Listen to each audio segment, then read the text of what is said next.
Hello. Germany में अगर आपका एग्ज़ाम मिस हो जाए तो क्या होता है? क्या आप फेल हो जाते हैं?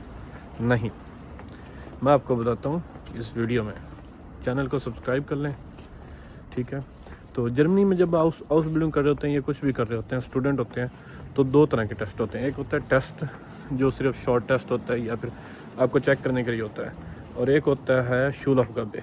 जो शूलाफगाबे होता है वो मेन टेस्ट होता है मेरी नज़र में। मुझे नहीं पता था पहले, अब मुझे पता चला है कि उसका ना, जब आपका फाइनल एग्ज़ाम होता है, फाइनल रिज़ल्ट आता है, तो उसका उसमें अमल दखल होता है। मतलब एक तो ईहाका का, अगर हाउस बिल्डिंग कर रहे हैं तो एक ईहाका की तरफ से आपको मिलता है रिज़ल्ट कार्ड, ठीक है, और एक मिलता है बरूशुले की तरफ से। और जो बरूशुले की तरफ से मिलता है वो होता है शूलाफगाबे, जो आप मतलब क्लास में रूटीन में देते हैं।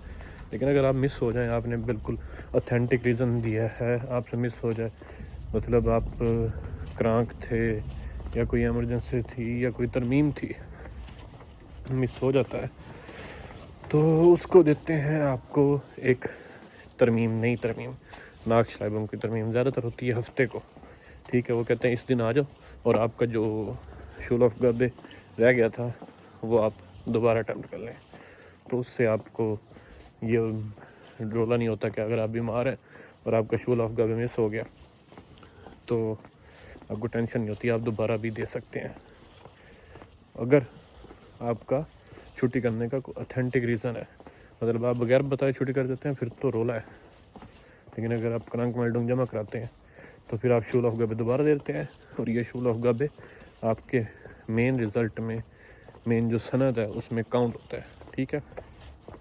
तो आज के लिए इतना ही, मिलते हैं नेक्स्ट वीडियो में। मुझे याद रखिएगा दुआओं में, चैनल को सब्सक्राइब कर लें।